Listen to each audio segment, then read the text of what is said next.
Revenons très rapidement sur le parcours des champions du monde pour la catégorie de moins de 20 ans. J'ai parlé ici des Lionceaux de l'Atlas qui ont remporté la finale de la Coupe du Monde aux dépens de cette équipe de l'Argentine du côté du Chili là-bas, 2 buts à 0. On va revenir rapidement sur leur parcours. On va également revenir sur la finale qui a été exceptionnelle grâce à un doublé de Yassir Zabiri. Il continue toujours d'être un jeune petit prometteur, bien évidemment. On va revenir sur tout cela et on va en parler dans cette vidéo des Lionceaux de l'Atlas.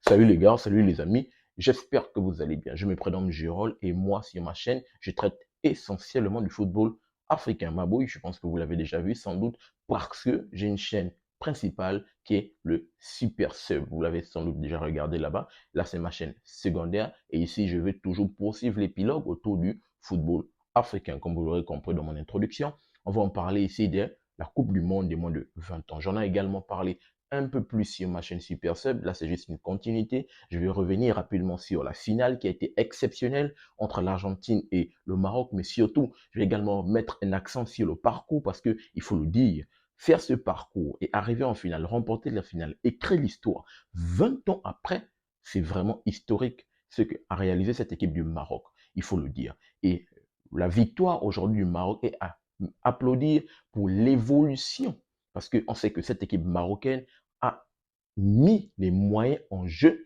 pour permettre à toutes les catégories confondues d'évoluer. Ça revient, on peut parler également de la CAN cette année de 2025, la catégorie de moins de 17 ans, ils ont remporté la CAN. Également, la catégorie de U23 qui a remporté la médaille de bronze pour les Jeux Olympiques. Il y a la CAN de l'équipe A qui ont franchi le plafond de verre du côté du Qatar, qui sont qualifiés en demi-finale de la Coupe du Monde. Il y a voici la jeune catégorie, les jeunes petits là, de moins de 20 ans, ils sont arrivés, ils étaient finalistes de la dernière édition de la CAN. Là, ils remportent, ils sont également finalistes, mais ils remportent le trophée de la Coupe du Monde. C'est vraiment historique, c'est que ce que cette jeune équipe de moins de 20 ans vient de réaliser.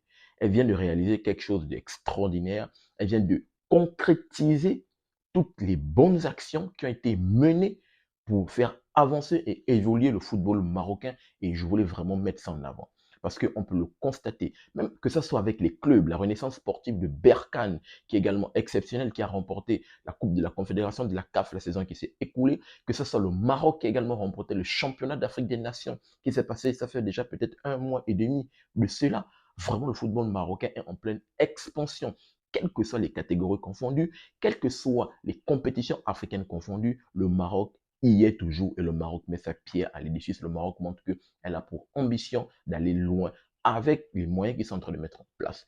D'où je pense même que la CAN qui arrive très prochainement au mois de décembre, le Maroc est l'un des favoris à sa propre CAN qu'elle organise chez elle. Il va falloir faire très attention à cette équipe. Donc, revenons rapidement sur les jeunes petits de moins de 20 ans qui réalisent quand même un parcours extraordinaire. Mais avant de parler du parcours, qu'on connaît tous, bien évidemment, je vais d'abord revenir sur la finale. La finale a été magnifique entre deux équipes également qui ont proposé, qui ont fait un parcours extraordinaire, que ce soit les jeunes petits de l'Argentine de moins de 20 ans, mais également les jeunes petits Lionceaux de l'Atlas. Ils ont fait un parcours extraordinaire. Ils ont joué une finale extraordinaire. Il y a Zabiri, comme je l'ai dit tantôt, qui inscrit un doublé. Et avec ce doublé, il finit co-meilleur buteur de cette Coupe du Monde. C'est incroyable, co-meilleur buteur, soulier d'or. Et celui qui remporte bien évidemment la médaille du MVP, de meilleur joueur de cette compétition, c'est le petit, bien évidemment, Otmar Mahama. Il est extraordinaire. Je l'ai adoubé depuis le début de la compétition jusqu'à maintenant. Il est extraordinaire de son côté. Tu le prends, il dribble les gars comme pas permis, il quitte le côté gauche, il va du côté droit, il est même extraordinaire. Pour ma part, comme vous le savez, bien sûr, pour ceux qui me suivent sur la chaîne Super Sub, vous savez que dans cette équipe, j'avais un jeune petit Jessine Yassine, un petit Dossa 17. Lui également, il est extraordinaire. Il a également réalisé une compétition majestueuse, vraiment. Donc, ce sont des joueurs comme ça qui ont élevé le niveau pour permettre à cette équipe de remporter cette finale. Et le premier but va arriver sur une passe en profondeur qu'on donne à Yassir Zabiel, l'attaquant, bien évidemment. Petit gaucher, il va se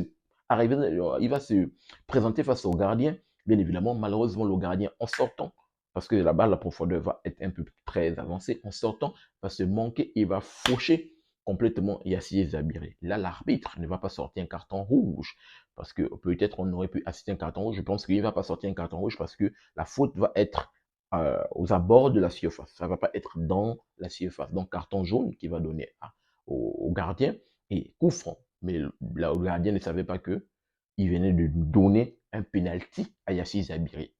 Ça, c'était un penalty pour lui parce que le petit va te mettre une frappasse enroulée extraordinaire. Belle frappe enroulée qui va se loger dans la lucarne du gardien pour faire 1-0. Et ils ne peuvent rien y faire. Ils ne peuvent rien y faire. Très tôt dans le match, cette équipe du Maroc donne déjà le tempo, commence déjà à s'imposer et mettre en place déjà leur ambition de venir et de concrétiser, de montrer qu'ils ont envie de remporter cette compétition.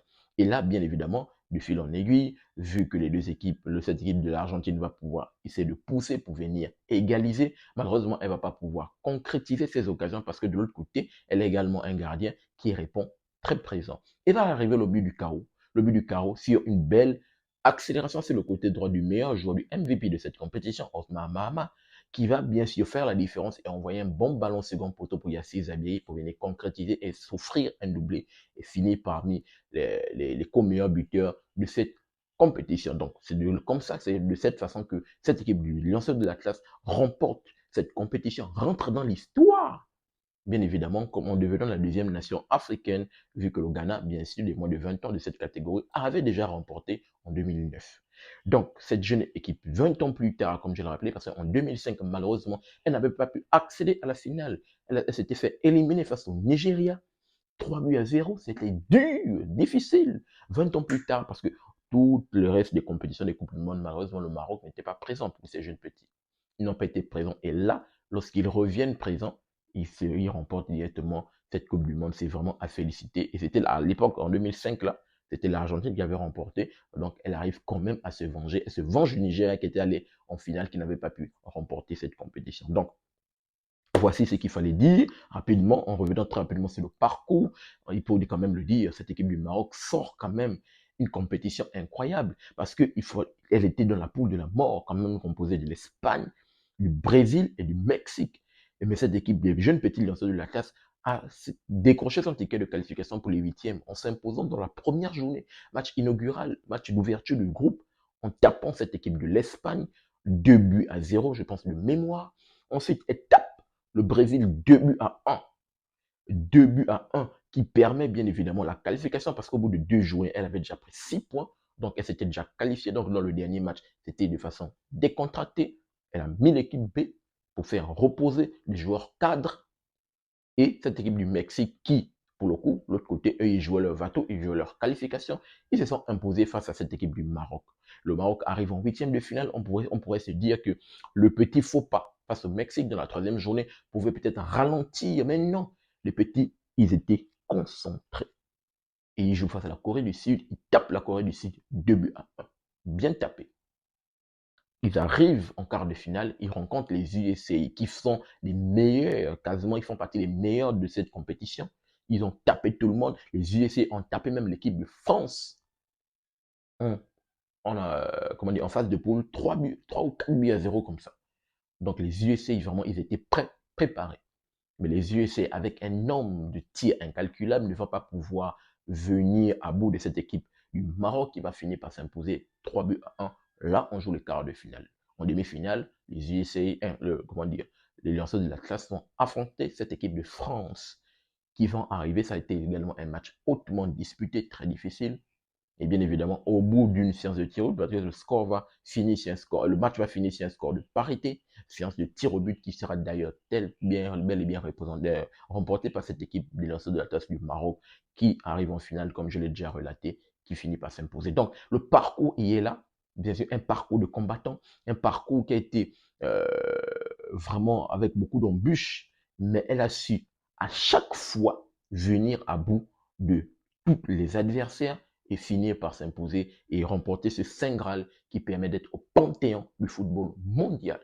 Au panthéon du football mondial. Ces jeunes petits, vraiment, on espère que ça ne va pas être une fausse, ça va pas être une pression supplémentaire à cette équipe du Maroc, parce que le Maroc, voilà, on va dire c'est une pression d'ailleurs, il faut le dire, on met les termes. Une grosse pression pour le Maroc, pour la catégorie des A, qui va jouer la CAN là, voire même la Coupe du Monde nationale l'année prochaine, vraiment de se dire que les jeunes petits là ont remporté. Il va falloir que également vous suivez le pas Et je pense que Walid Regragui, lui-même, il est prêt. Et les joueurs marocains, en voyant la performance de leurs jeunes cadets, ils sont forcément prêts. Donc, rapidement, voici ce que je voulais partager avec vous dans cette vidéo. J'aimerais vous entendre dans les commentaires par rapport au parcours de ces jeunes petits lionceaux de la classe. Vous me mettez un mot et on va essayer d'en discuter autour du football africain qu'on aime et qu'on adore. N'oubliez pas de vous abonner, de liker, mais surtout activer la cloche de notification pour ne manquer aucune de mes sorties. Peace. Très bientôt, les gars.